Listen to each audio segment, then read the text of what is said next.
자, 안녕하세요. 자, 이번 시간에는 30페이지 나오고 있는 이제 법인세에 대해서 법인세부터 구체적으로 살펴보도록 하겠습니다.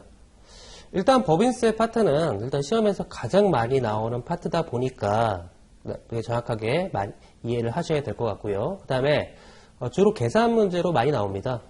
계산 문제로 많이 나오니까 정확하게 숙지가 되지 않으면 계산 문제를 풀 수가 없을 거예요. 그렇지만 그렇게 어렵진 않습니다. 그리고 패턴도 동일해요. 거의 비슷합니다.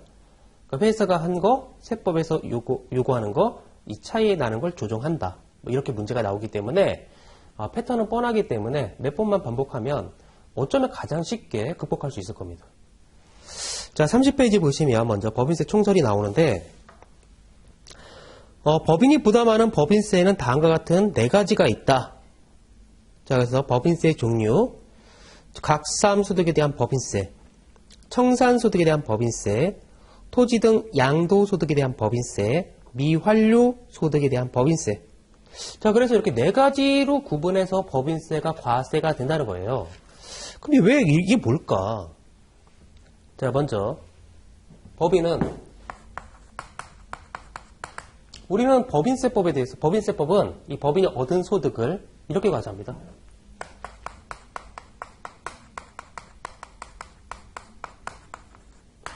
순자산 증가설에 의해서 과세가 이루어져요. 법인이 얻은 소득에 대해서.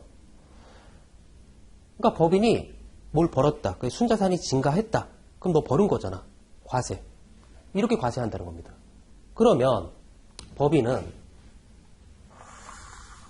이때 법인을 설립하고요. 법인이 쭉 존속해 오다가 어느 순간에 청산하겠죠. 법인이 없어진다면 나중에 기업을 20, 30년 했는데 이제 이 법인을 없애겠다. 사업을 안 하겠다. 그럼 없어지겠죠. 법인 쪽이 사라지니까. 이렇게 되는 건데. 그러면 순자산 증가설 이 법인이 벌은 순자산이 증가했다. 그럼 너 벌었잖아. 그럼 세금을 내. 이렇게 과세를 하겠다? 그러면 이런 거예요. 이때 법인이 설립할 때 자본금 5천만 원, 1억 이렇게 설립했겠죠. 자, 그러면 이때 청산할 때 보니까 이 법인의 순자산이 이만큼 되더라. 그러면 설립할 때보다 이 시점에 이만큼 증가했네. 그럼 이만큼 벌었잖아. 그럼 여기다 세율. 이런 법인세죠.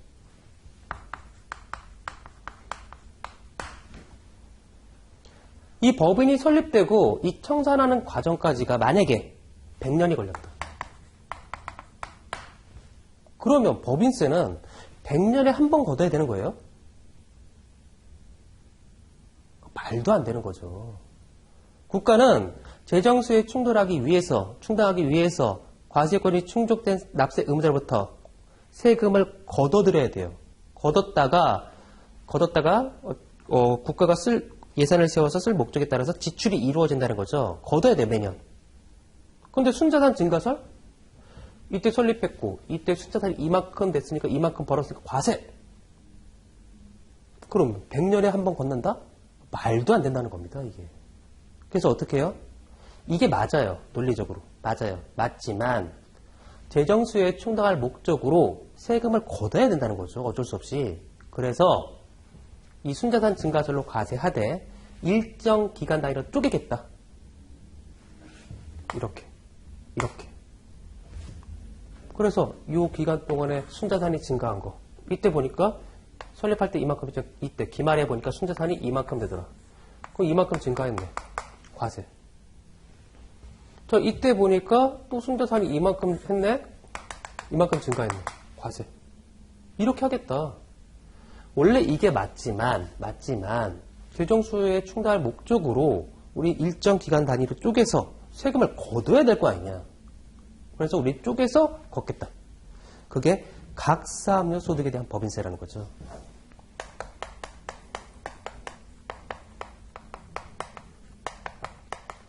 가장 기본적인 소득이에요, 이게. 법인이 얻은 소득의 가장 기본적인 거. 그게 각사압류 소득에 대한 법인세다. 그래서 일정 기간 단위로 쪼개서 걷겠다.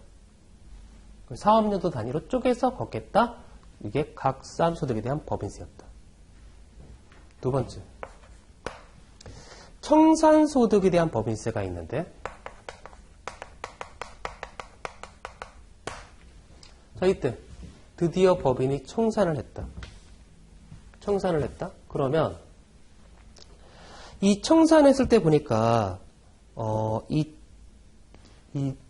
청산하면 이 나머지 갖고 있던 이 지상가액들을 처분할 것들을 다 처분해서 환가시키겠죠. 그래서 그 환가한 대가가, 즉 잔여지상가액이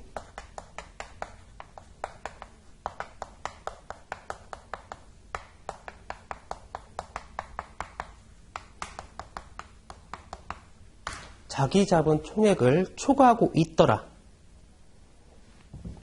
원래 이 청산 시점에 보면 이때 법인이 벌어들인 부분에 대해서 이렇게 순자산 증가 부분에 대해서는 뭐 주주들한테 배당을 하든 뭐라든 나갔을 거 아닙니까? 그리고 나서 쭉 왔는데 이때 청산할 때 딱 보니까 나머지 상가들 다 처분하고 나서 환가해서 봤더니 그게 자기 잡은 총액을 초과한대요. 그럼 무슨 얘기냐? 법인세는 사업연도 단위 이렇게 쪼개가지고 이렇게 쪼개서 걷어요. 이게 맞아요. 걷는데 마지막 청산하는 시점에 자기 잡은 총액을 초과하는 잔여지상가액이 있다면 걷겠다. 그게 청산소득에 대한 법인세입니다. 이게 무슨 얘기냐면 각 사업연도 소득으로 미처 과세가 되지 않고 이월됐던 거, 그런 게 있을 수 있어요. 그런 것들이 이 법인이 없어지는 시점에 마지막으로 과세가 되는 겁니다. 지금. 두 번째, 자산가치 증가분이 있어요. 자산가치 증가분. 무슨 얘기냐면 법인이 이렇게 쭉 오다가 이 법인세법은 역사적 원가주의인데 얘가 만약에 땅을 샀는데 그게 이때 10억 주고 샀는데 쭉 갖고 오고 있었다. 장부엔 10억이에요. 장부엔. 그런데 청산하는 시점에 왔더니 그 땅이 100억이 됐더라. 그러면 청산하는 시점에 그만큼 법인이 실현된 거잖아요. 소득이. 그럼 그때 과세를 해야겠지. 그게 청산소득에 대한 법인세로 과세를 하겠다는 겁니다. 지금. 따라서 청산소득에 대한 법인세는 각 사람들 소득으로 미처 과세가 되지 못한 부분들이 이 청산 시점의 마지막으로 정산하는 겁니다. 마지막으로. 그게 청산소득에 대한 법인세예요. 그래서 여기서 과세가 되는 건 미처 과세되지 못했던 것들, 그것들을 마지막에 과세를 한다. 그게 청산소득에 대한 법인세였다는 거죠. 따지고 보면 얘예요, 얘도. 얘가 얘예요. 근데 이때 과세되지 않은 게 마지막 없어지면서 정산되더라. 세 번째.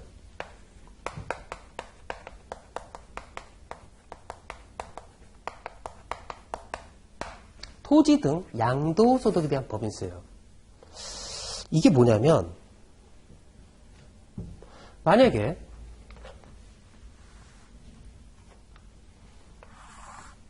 아까 이렇게 사업연도 단위로 쪼개서 과세가 되는데 요때 법인이 이 토지 같은 거 주택 같은 거 아파트 이런 거를 사고 팔았다.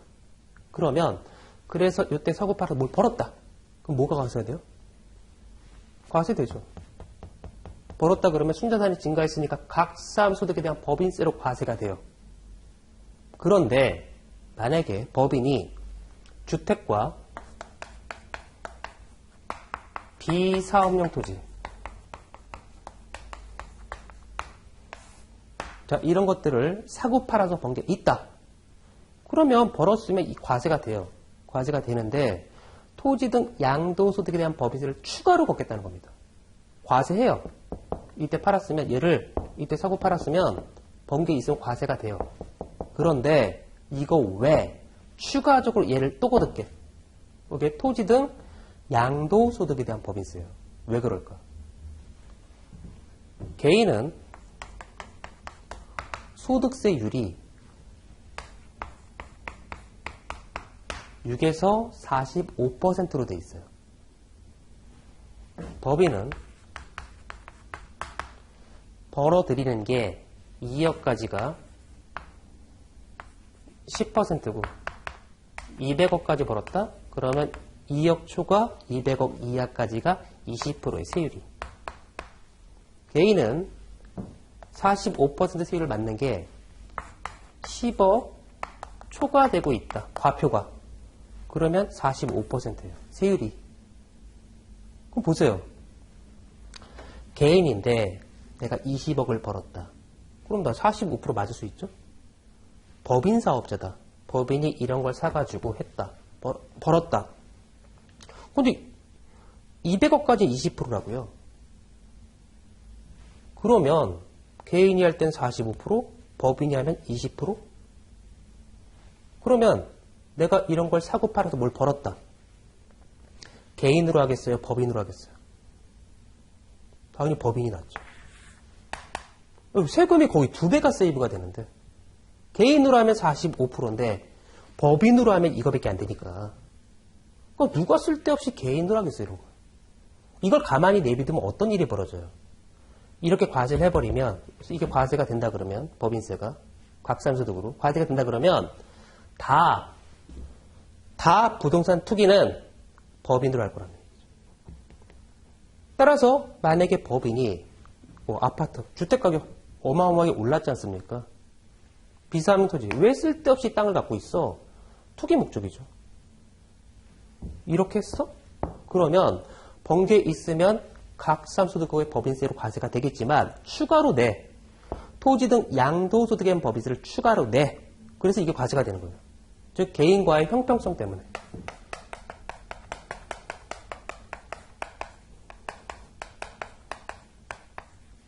이것 때문에 벌었어? 내요. 내지만 추가로 이걸 내. 또 내. 이것도 내고 이것도 내. 그래서 10% 20% 이게 또 붙는 겁니다. 세금이. 왜? 형평성 때문에. 자, 그래서 토지 등 양도소득에 대한 법인세 문제가 나오는 거고요. 네 번째가 미환류소득이죠. 미환류소득에 대한 법인세예요. 이건 뭐냐? 우리나라를 보면 이런 거였어요. 만약에 국가 조세 정책을 보면 각종 감면이나 뭐 이런 것들을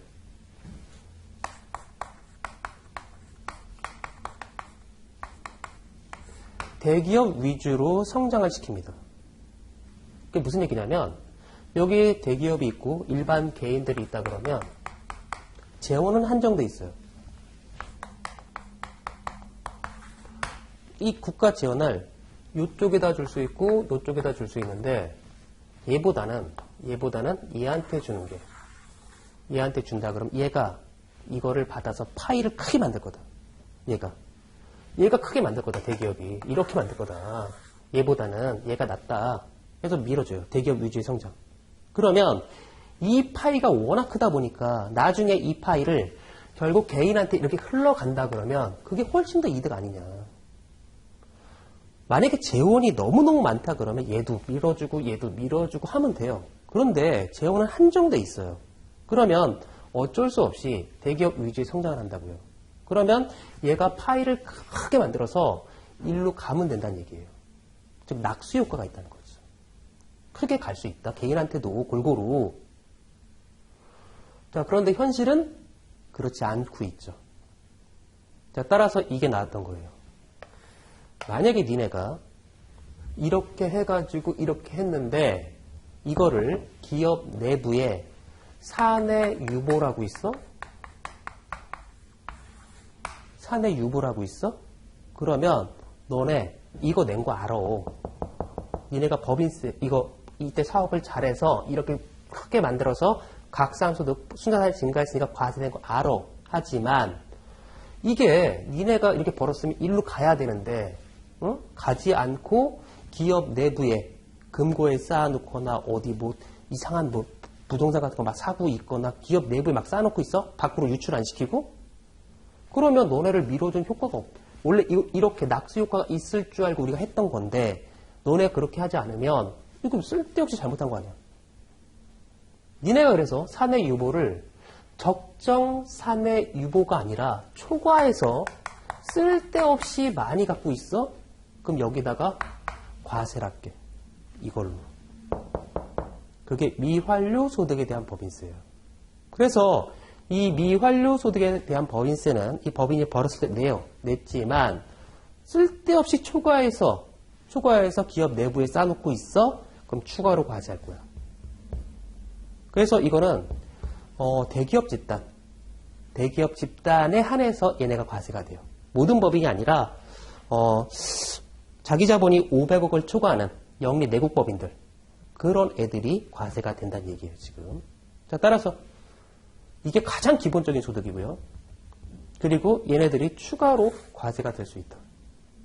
그리고 왜 과세가 되는지 그 의미를 정확히 느끼면 돼요. 다시 30페이지 가보면 법인세 종류 해가지고 나와 있는데, 첫 번째 각사무소에 대한 법인세. 자, 우리가 지금까지 봤던 내용들을 근거로 한번 가만히 보세요. 각사무소에 대한 법인세란 법인이 1과세 기간 동안 법인이 얻은 소득에 부과되는 것으로서 법인세 중 가장 기본이다. 뭐 당연하죠. 순자산 증가한 거, 그걸 과세할게. 가장 기본적인 거. 청산소득에 대한 법인세. 청산소득에 대한 법인세는 법인이 해산으로 소멸 시 청산 과정에서 실현된 소득에 대해서 부과되는 법인세를 말한다. 즉, 이때 미처 과세되지 못한 애가 없어지면서 마지막으로 정산한다. 그게 청산소득에 대한 법인세다. 세 번째, 토지 등 양도소득에 대한 법인세. 법인의 부동산 투기를 방지하기 위해서 법정주택이나 비삼용 토지의 양도로 소득이 발생한 경우 각 사무소에 대한 법인세 외 추가적으로 부과한다. 이거 해가지고 벌었어? 네. 냈지만 추가적으로 걷어야 돼. 형평성 때문에. 자, 추가적으로 걷는다는 거. 자, 미환료 소득에 대한 법인세. 자, 자기 자본이 500억을 추구하는 법인.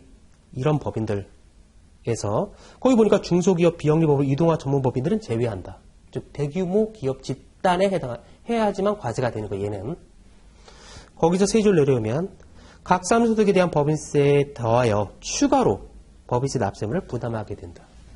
번거 과세가 돼. 그렇지만 니네가 초과해서 갖고 있는 것 또 내가 갖고 있다면, 자, 이렇게 해서 네 가지 소득에 대해서 과세 문제가 발생한다는 거. 자, 그 다음에 31페이지 가시면 이제 법인세 납세 의무자가 나오는데, 자, 법인세를 납부할 의무를 가진 자가 법인이고요. 우린 이러한 법인들을, 자, 밑에 1번, 2번, 이렇게 영리법인, 영리법인과 비영리법인, 내국법인과 외국법인, 이렇게 구분할 수 있다는 거죠. 그래서 거기 밑에, 내국법인은, 외국법인은 어쩌고저쩌고 나와 있는데,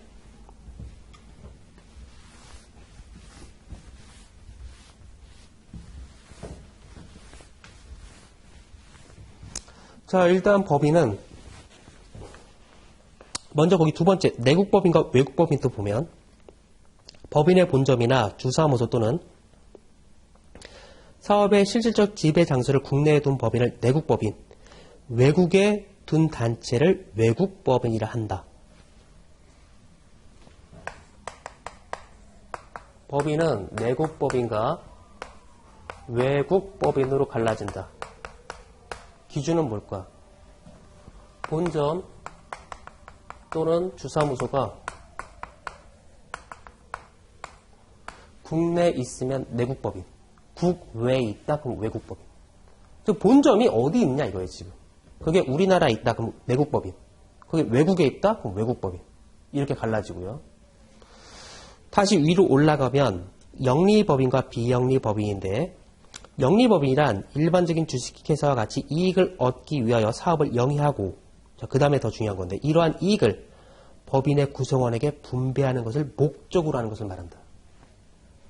자, 이윤추구. 이윤추구는 영리사업을 하고요. 이거를 구성원에게 분배할 수 있는 걸 말하죠. 그러면 우리가 이윤추구를 했다. 그럼 우리가 영리법인이라고 그러고요. 그렇지 않다. 그럼 우리가 비영리법인이라고 그런다는 거죠.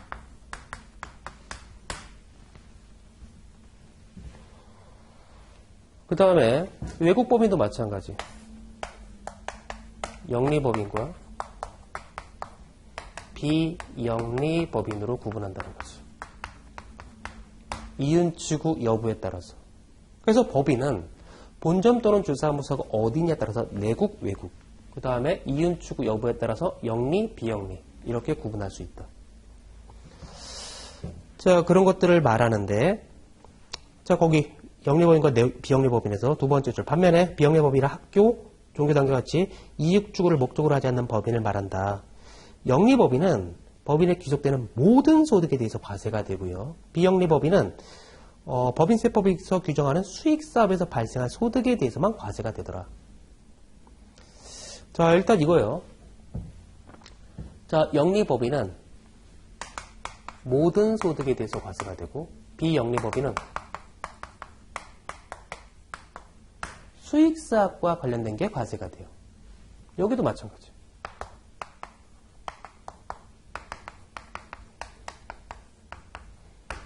자, 두 번째. 본점 또는 주사무소 여부에 따라서 내국, 외국으로 갈라졌는데, 이때는 내국 영리법이란, 내국법이라면 모든, 전 세계. 간단하게, 국내외. 국내외 모든 소득에 대해서 과세가 되더라.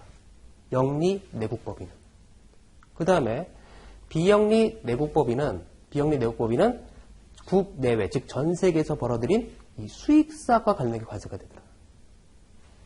자, 외국법인, 얘는 국내에서 번 것만. 국외에서 번 건 몰라요. 본점 주소무소가 외국에 있는데 그럼 우리나라가 어떻게 과세합니까, 그거를? 따라서 국내에서 번 것만 우리 확실하게 과세할게. 얘는 본점 주소무소 우리나라에 있어요. 외국에서 뭘 벌었다? 발견할 수 있죠. 그럼 과세를 한다는 겁니다. 자, 얘는 국내에서 벌은 영리법이라면 국내에서 벌은 모든 소득에 대해서 과세하고, 얘는 국내에서 번 수익사과 관련된 것만 과세를 할게. 이렇게 돼 있다는 얘기지. 자, 그래서 내국, 외국은 국내외, 국내. 헷갈리니까.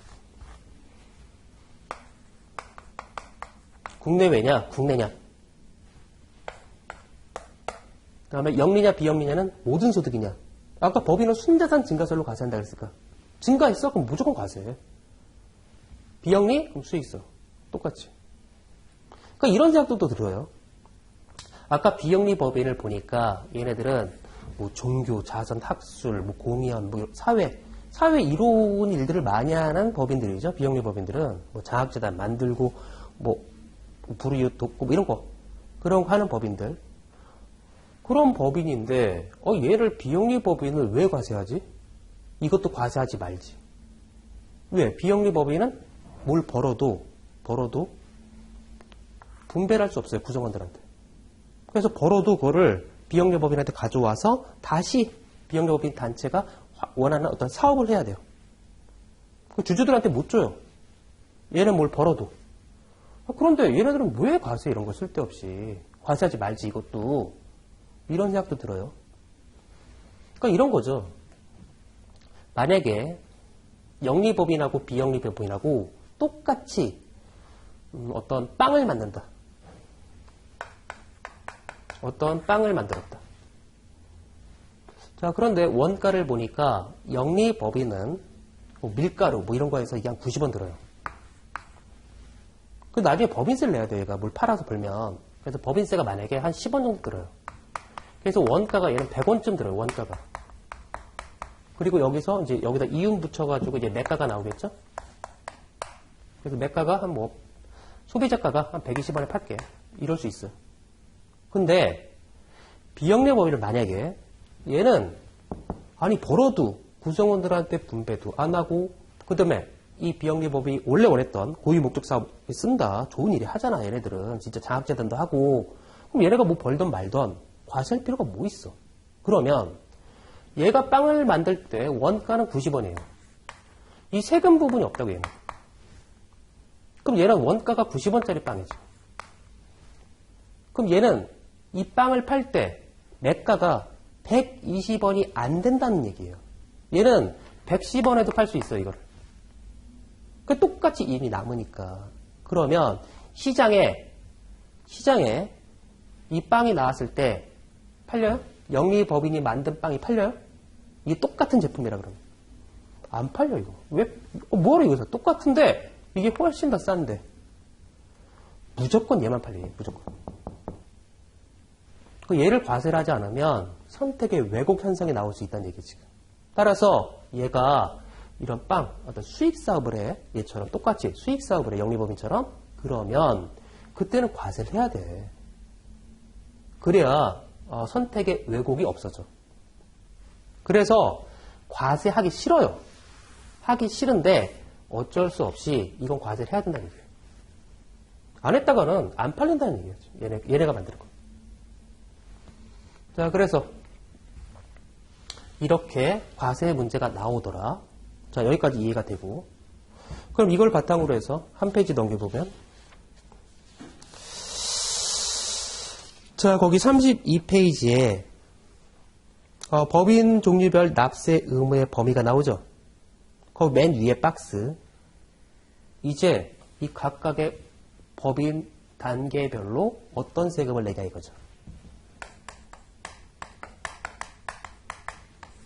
아까 각산소득에 대한 법인세 있었고,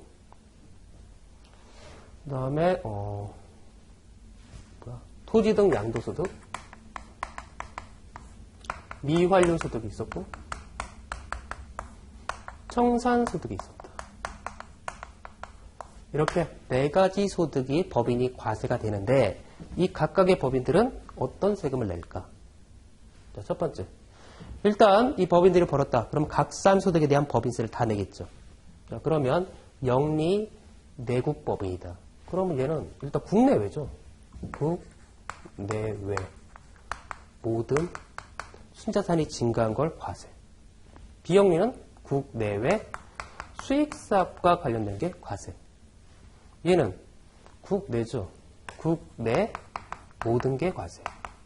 얘는 국내 수익사업과 관련 게 과세. 이렇게 되겠죠. 우리가 공부한 바에 의하면. 이대로 가는 거예요, 지금.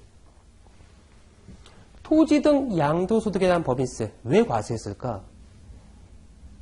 과세됐지만 개인과의 형평성 때문에 부동산 투기를 막기 위해서 과세가 됐었어요. 따라서 이때는 당연히 다 과세죠. 어떤 법인이든 간에 부동산 투기를 막기 위해서. 얘는 개인과 형평성 때문에 나왔던 문제니까. 개인이 6에서 45%지만 법인은 2억 초과 200억까지 20%니까 그 형평성 맞추기 위해서 과세가 됐던 게 토지 등 양도소득에 대한 법인세다 보니까 얘는 어떤 법인이든 부동산 투기를 했다? 그럼 과세야. 뭐 당연한 거고. 미환류소득은 누구가 과세가 됐었어요? 자기 자본이 500억 초과한 대기업 집단. 즉 얘는 500억 초과하는 영리 내국법인에 한해서 과세가 돼요. 대기업만. 따라서 과세될 수가 없다는 거죠. 얘네들은. 자, 그 다음에 청산소득에 대한 법인세인데 청산소득에 대한 법인세도 미환류소득과 똑같죠. 자, 각산소득으로 과세가 됐지만 얘가 없어진다. 그러면 그때 과세. 맞죠? 두 번째. 외국법인이에요. 본점 또는 주사무소가 국외에 있죠. 외국에 있어요. 거기서 청산했어요. 만약에 없어졌어. 그 법인이. 외국에서. 그러면 없어질 때 우리나라가 그 법인이 외국에서 본점 주사무소가 없어질 때 과세할 수 있어요? 외국에 있는 애를? 어떻게 해요, 그거를? 못해요, 우리. 그래서 국내 원천소득만 과세한다 그랬잖아요. 당연히 청산소득을 과세할 수가 없다는 겁니다. 국외에서 이루어지는데. 자, 또 국내인데 내국인데 비영리법인이다. 얘가 청산한다. 그럼 청산소득 과세 안 해요. 왜? 이 비영리 내국법인이 청산하게 되면 이 비영리 법인이 갖고 있던 이 재산들은 다른 비영리 단체의 귀속이 되거나 국가의 귀속이 되어버려요. 즉 구성원들한테 분배를 못한다고요. 얘가 남아있는 모든 것들은 또. 그렇기 때문에 청산소득에 대한 법인세 과세 문제가 나올 수가 없어요. 자, 그래서 이렇게 4가지 소득에 대해서 이렇게 구별이 되고요. 그 내용들을 우리가 지금 봤고 거기 그 박스 밑에 32페이지 박스 밑에 내국법인 중 국가 또는 지자체는 법인세를 부과하지 않는다.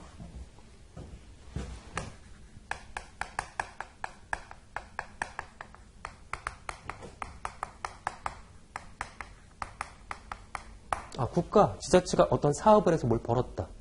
그럼 너도 세금 내야지. 과세하면 뭐합니까? 과세하면 다시 국고의 귀족이 돼서 얘네들이 쓸 텐데. 뭐하러 거든 쓸데없이. 비과세. 그러면 외국 정부나 지자체는 어떻게 될까요? 얘네들은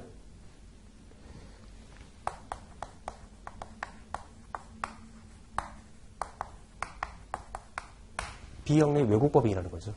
그래서 거기 그러나 내국법인주 국가 지자체는 법인세를 부과하지 않는다. 즉 비과세 법인이고 외국 정부 지자체는 비과세 법인이 아니고 비영리 외국법인이다. 그래서 자 비영리 외국법인에 해당하니까 외국 정부나 지자체가 우리한테 뭐 번 게 있다. 그럼 얘처럼 과세가 돼야겠다. 좀 이런 게 과세가 된다는 겁니다. 자 그래서 이거 방금 봤던 이 박스에 있는 내용들 시험에서 아주 자주 출제가 되겠죠. 왜냐하면 법인이 얻은 소득에 대해서 개념을 정확하게 알고 있느냐, 법인의 구분을 정확하게 알고 있느냐. 그래서 각각의 법인들이 어떠한 과세 문제가 발생하고 있는가. 그런 걸 내기 때문에 아주 시험에 잘 나올 겁니다. 그런데 우리가 방금 쭉 봤지만 외워야 될 게 없어요. 이 개념만 정확하게 이해하면 되죠. 내국법인, 외국법인. 왜? 그래서 국내외, 국외. 국내. 이윤 추구에 따라서 영리법인, 비영리법인. 그래서 모든 거, 수익성. 이 개념만 딱 알고 요거에 대한 왜 과세가 되는 느낌만 알면 그냥 저절로 나오는 거죠. 이렇게. 자, 이렇게 해서 최대한 이해하려고 그러고 이것도 정확하게 기억하셔야 되고. 자, 그다음 32페이지 사업연도. 법인의 소득은 끊임없이 발생하므로 이해 과세를 위해선 일정 기간 단위로 과세를 해야 됩니다. 그래서 법인세 과세를 위해서 소득을 일정 기간 단위로 한 것을 우리가 사업연도라고 한다.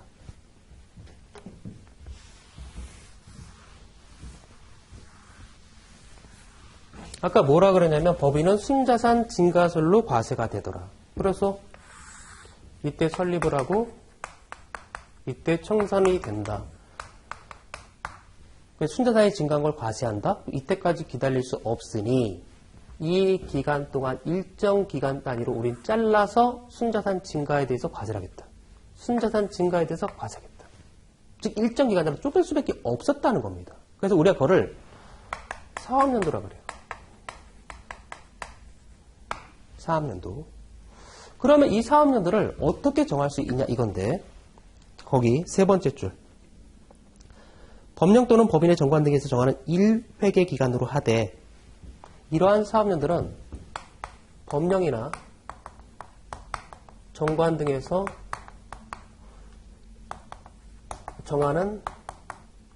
정하는 회계 기간으로 하겠다.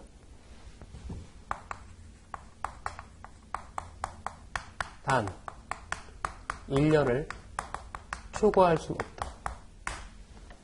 보통 법인 만들 때 정관 같은 거 만들잖아요. 거기다가 우리는 사업연도를 몇 월 달부터 몇 월까지 하겠다. 뭐 할 수 있어요. 우리는 뭐 5년마다 한 번씩 내겠다? 안 돼요. 지금 사업연도는 일정 기간 단위로 쪼개서 세금을 걷는다는 거죠. 그래서 정하라고요. 정하라고. 그러면 그대로 이 기간 동안에 순자산 증가를 과세하겠다 하는 거고. 단 정하라고 그랬는데 마음대로 나는 50년마다 한 번씩 내겠다. 난 10년마다 한 번씩 정하겠다. 안 돼요. 무조건 1년을 초과할 수 없다. 자, 그러면 나는 1년 단위로 내지 않고 1년을 2개로 쪼개서 사업연도를 6개월 단위로 내겠다. 돼요? 그건 되는 겁니다. 난 3달 단위로 하겠다? 돼요. 되는 거예요. 왜? 법령이나 정관 등에 정했다면 그걸로 따라가면 되니까. 단 1년을 넘어갈 수는 없다. 그래서 마음대로 정할 수 있는 겁니다. 그래서 보통 이 사업연도는 보통 일반적인 법인들은 이렇게 1년으로 돼 있어요, 보통. 그런데 어떤 법인들은 뭐 가끔씩 보면 뭐 사업연도가 6월 달에 끝나는 법인도 있고 3월 달에 끝나는 법인도 있어요. 가끔씩 보면. 좀 사업연도를 그렇게 정하는 겁니다. 근데 그렇게 법인들이 이제 뭐 외국 정부하고 이렇게 일하는 법인들이라 뭐 이런 법인들, 외국 지점 같은 경우 왜냐면 외국에 있는 걔하고 맞추려고 뭐 하다 보니까 그렇게 사업연도 정할 수 있는데 마음대로 할 수 있다는 겁니다. 여기서 정하는 대로. 단 얘를 넘을 수는 없다. 그 다음에 자, 두 번째 줄, 거기서 사업연도에서 다섯 번째 줄. 하지만 법령 또는 법인의 정관 등에서 사업연도에 관한 규정이 없는 내국 법인은, 자, 만약에 여기서 정하는 회계 기간이 있다면 그걸로 가겠다. 그런데 1년을 넘을 수 없고, 그런데 만약에 여기서 정하는 회계 기간이 없다. 뭐 이럴 수도 있잖아요. 그때는 어떻게 할 거냐? 이때 우리가 법인을 설립했다. 그럼 사업을 하겠다. 그럼 세무서에다가 사업자 등록을 신청합니다. 앞으로 우리는 이런 사업을 하겠다. 그래서 등기소에서 법인 설립 등기가 나오면 세무서에 가서 사업자 등록을 신청해요. 우리 법인은 앞으로 이러한 사업을 하겠습니다 하고. 그래서 그때 신청한 사업연도 없다면 그때 어차피 법인 설립 신고를 하니까 세무서에 사업자 등록을 신청하니까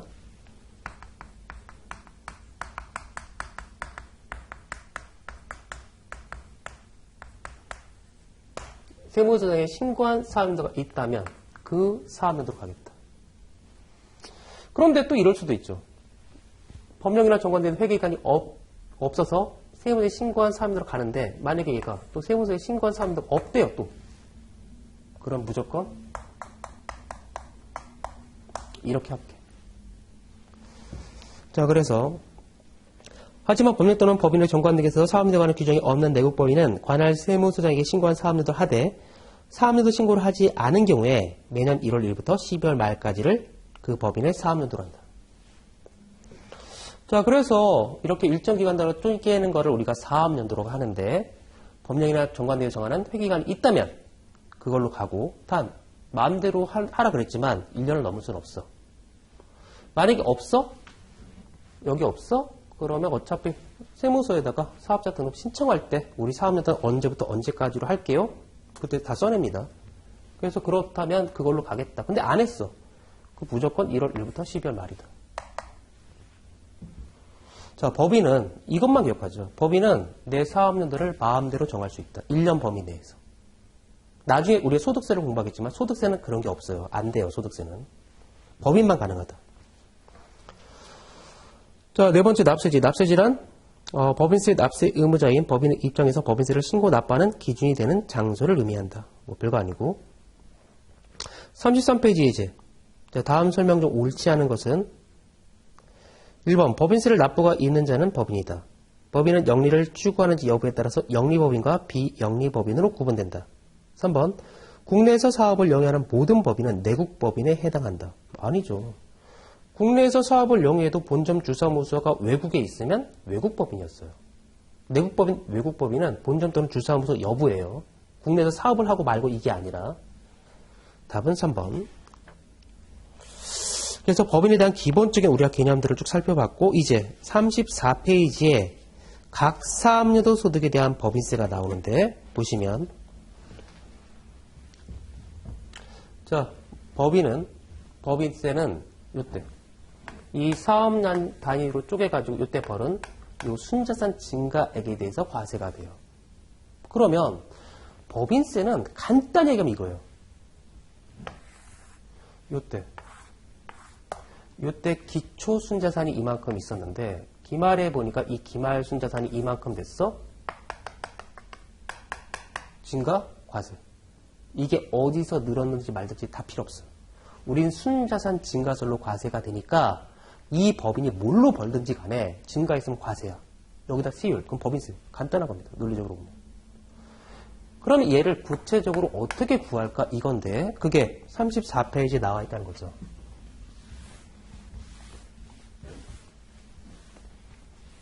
자, 34페이지를 보니까 자, 우리가 각삼소득에 대한 법인세를 구했어요. 각삼소득, 가장 기본적인 소득. 각삼소득에 대한 법인세를 계산할 전체적인 구조는 다음과 같다. 해가지고 34페이지 그림이 나와 있고 오른쪽에 구체적으로 각삼에 대한 법인세는 이렇게 계산하더라 나와 있어요. 자, 이거예요.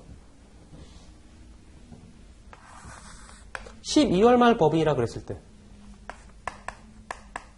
자, 이때 결산하죠. 그래서 재무제표 같은 거 작성을 할 겁니다. 그래서 만약에 손익계산서를 보니까 이때 수입이 얼마고 비용이 얼마고 그래서 당기순이익이 얼마고 이때 기준으로 작성을 해요. 그리고 보통 2월달 같은 경우 이때 주총을 열죠.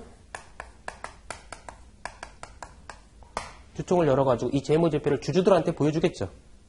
그래서 이렇게 열심히 일해서 이렇게 이익이 났다. 그래서 경영했던 경영진들이 주주들한테 어떤 열심히 일했으니까 성과급을 받을 수도 있고, 또 주주들은 이 당기순이익을 우리 어떻게 할까요? 그래가지고 야, 이만큼 벌어서 우리한테 배당을 줘. 우리가 얼마만큼 배당을 받아가지고 이게 딱 결정하는 거죠. 주주들이 모여서 이 벌은 거에 대해서. 보통 그 호텔 크리스탈룸 같은 거 빌려가지고 모여가지고 이렇게 고기 썰어 먹고 이렇게 배당 얼마 받을 수 있다. 막 잔치를 벌이는 거죠. 그리고 벌었지만 기업의 어떤 장기적인 투자를 위해서 뭔가 좀 싸놔야 될 거 아니야. 그래서 산에 싸놓는 거죠. 산에 싸놓을 수도 있죠. 아니면 배당을 하든지. 그리고 나서 3월 30일에 법인세를 신고 납부하죠. 이 법인이 이만큼 벌었어요. 그래서 법인세를 계산할 때 아까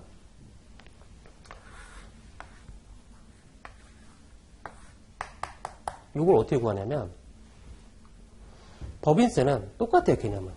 이거는 만약에 기업회계에 따라서 이렇게 했다면 법인세법, 즉 세무회계는 법인세법은 순자산이 증가시키는 거래들이 있어요. 그걸 우리가 다 입금이라고 해요. 순자산이 감소시키는 거래가 있어요. 그걸 우리가 손금이라고 해요. 이렇게 하면 이게 나온대요.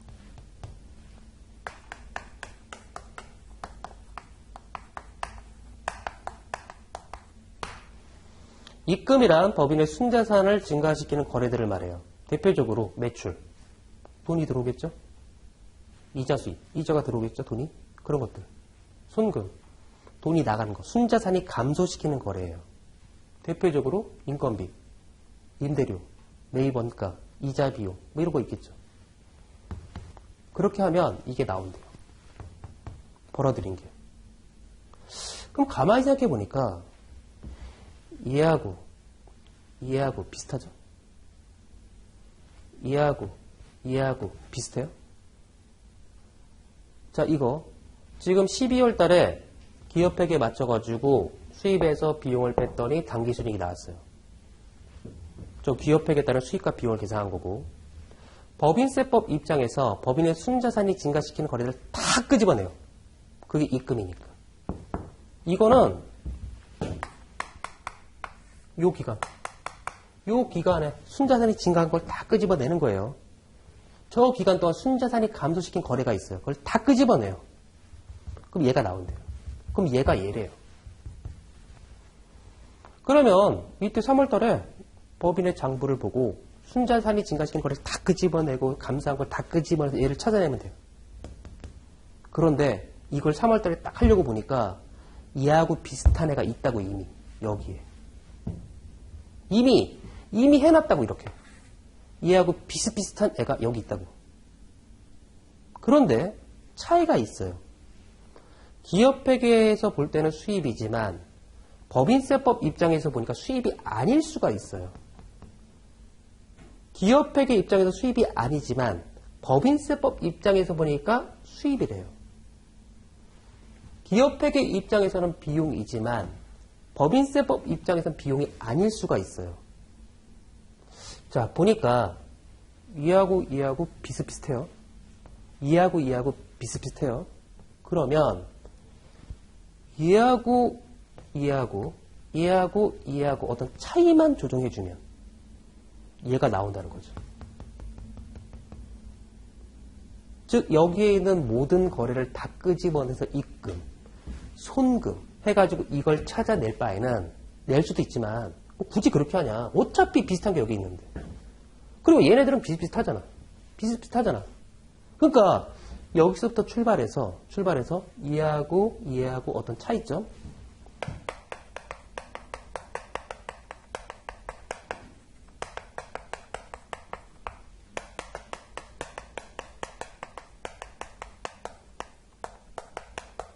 이렇게 해주면 이게 나오지 않나요?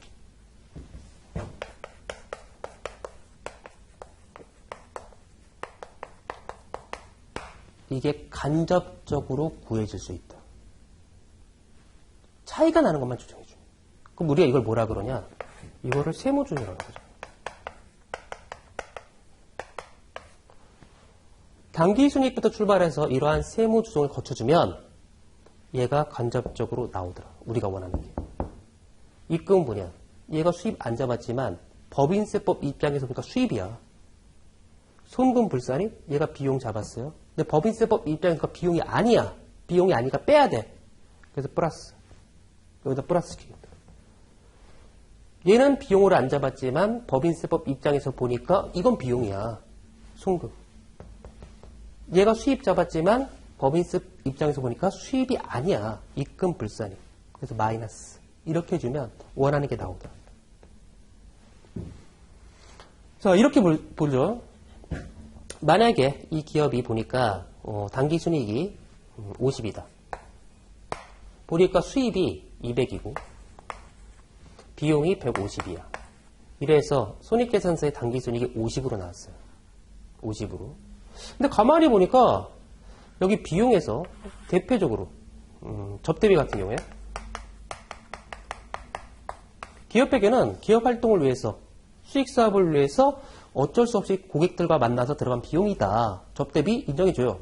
그렇지만 세법은 과도한 접대 문화가 바람직하지 않기 때문에 아무리 접대비를 지출해도 일정 한도까지만 인정을 해줘요. 마음대로 인정이 안 돼요. 그래서 접대비를 보니까 여기 항목 중 비용 항목 중에서 보니까 회사는 접대비를 만약에 30을 계상했는데 이 세법 입장에서 보니까 인용되는 접대비는 10이었다는 거예요. 그러면 이거죠.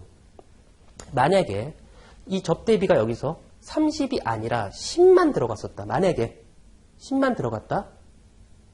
10만 들어갔다 그러면 10만 들어갔다 그러면 여기 세법 입장에서 이 각사함수 소득 금액은 얼마가 나와야 되냐? 50이 아니라 70이 나와야 된다는 얘기죠.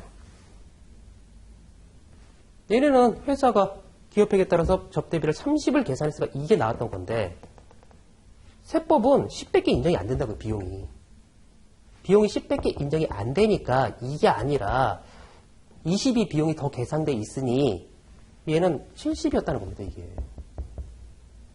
그러면 70을 어떻게 끄집어낼까? 이거요. 50에서 출발해서 너 비용 30 했지만 세법은 이거잖아. 그러면 20만큼은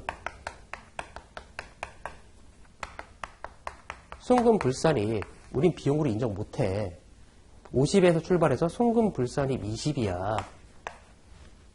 그러면 각산소득 금액은 70이야. 이게 맞는 거야.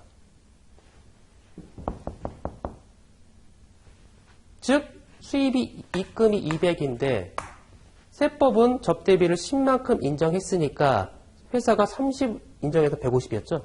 10만큼 인정한다 그러면 얘가 130이었겠죠. 그래서 이렇게 나오는 거잖아요, 지금. 그래서 다 이 거래를 분석해서 이렇게 끄집어낼 수도 있지만 굳이 이럴 필요 뭐 있어. 어차피 여기서부터 출발해서 이해하고 이런 차이만 이렇게 세무 조정만 하면 이게 나오는데 너가 비용을 30을 계산했지만 세법은 10이니까 우린 20만큼 비용을 인정 못해. 그래서 20만큼은 네가 비용했지만 비용을 인정 못하겠어. 송금불산입이야. 인정 못해 비용을. 그래서 비용을 인정 못해. 그 플러스 20. 그래서 결국 70. 자, 이렇게 당기순이익부터 출발해서 각사함수 금액을 간접적으로 끄집어내더라. 어떻게? 이 세무조정을 통해서. 그래서 법인세 문제는 다 이런 거예요. 회사가 이렇게 했는데 세법에선 얼마일까? 그래서 이 차이를 조정하는 요 세무조정. 이걸 물어본다는 거죠. 시험 문제에서. 이렇게. 그래서 간접적으로 이 각사함수 금액을 입금 송금에서 이렇게 끄집어내는 게 아니라 별도 장부를 만들어서 하는 게 아니라 이미 있는 손익계산서에 있는 당기순이익부터 출발해서 세무조정을 거쳐서 이걸 끄집어내겠다. 간접적으로. 이게 세무조정 과정이었다. 이거예요, 지금. 이 얘기를 지금 35페이지에 써 있다는 거죠. 보시면 각성등의 법인세에서 결산수당 당기순이익, 기업회계상 소득, 여기서부터 출발해서 입금산입, 송금불산입, 송금산입, 입금불산입, 이러한 세무조정을 거치면 각 사암도 소득금액을 끄집어낼 수 있다. 즉 얘를 끄집어낼 수 있다. 간접적으로. 이 얘기고, 거기서 이건 나중에 나오겠지만 2월 결손금, 비과세 소득, 소득공제 이 세 가지를 빼주면 과표가 나오더라. 거기서 세율 곱하면 세금이다. 이렇게 되는 거예요, 지금 법인세가. 그래서 2월 결손금은 뭐 나중에 또 나오겠지만 20년도 1월 1일 이후 개시한 연도에 발생하는 결손금은 15년간 2월 공제가 된다. 그래서 15년간 발생한 세무상 결손금을 빼주고요. 그 다음에 2월 결손금 각종 소득금액의 60%, 중소기업은 100% 한도로 공제한다. 이 부분은 앞으로 나올 겁니다. 나오겠지만 뭐 이렇게 이 세 가지를 빼줘야 과표가 나오더라. 거기다 세율 곱하면 세금이 나오더라. 자, 여기서 기억할 건 이거. 직접적으로 구하는 게 아니라 간접적으로 해서 세무조정을 거쳐서 얘를 끄집어내더라. 여기까지만 정확하게 기억하세요. 여기까지만. 간접적으로 끄집어낸다. 그 다음에 36페이지 있는 거는 뭐 별거 아니니까 그냥 가볍게 보세요. 별거 아닙니다.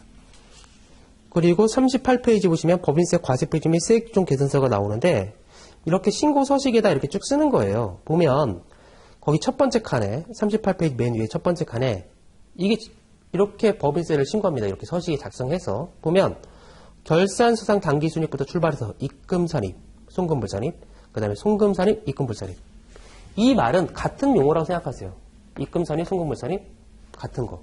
송금산입, 입금불산입 같은 거. 효과는 똑같으니까. 얘는 플러스, 얘는 마이너스. 자, 그래서 그 서식에 입금산입, 송금산입 하면 차가감 소득이 나온다. 그럼 기부금 한도 초과가 없다 그러면 그게 각사함 소득금액이다. 거기서 2월 결손금, 비과세 소득, 소득공제 동그라미 2번 이걸 빼주면 과표가 나오더라. 거기다 세율 곱하면 산출세액이다. 이겁니다. 법인세. 간단하죠. 간단한 겁니다. 이렇게. 이 서식 이렇게 쓰는 거. 이제부터 우린 이 세무조정에 대해서 각각의 항목별로 이제 자세히 본다는 겁니다. 앞으로. 회사가 이렇게 했다. 퇴직급여, 상여, 접대비, 기부금, 지급이자, 재고자산, 유가증권. 회사가 어떻게 했다. 세법은 어떻다. 그래서 이 차이를 조정해준다. 이렇게 계산 문제가 나온다는 거죠. 앞으로 우리가 볼 내용들입니다. 그런 것들이. 그렇게 어렵진 않습니다. 자, 이번 시간은 여기까지 보고 나머지 내용들 잠시 쉬었다가 같이 또 살펴보도록 하겠습니다. 자, 수고하셨습니다.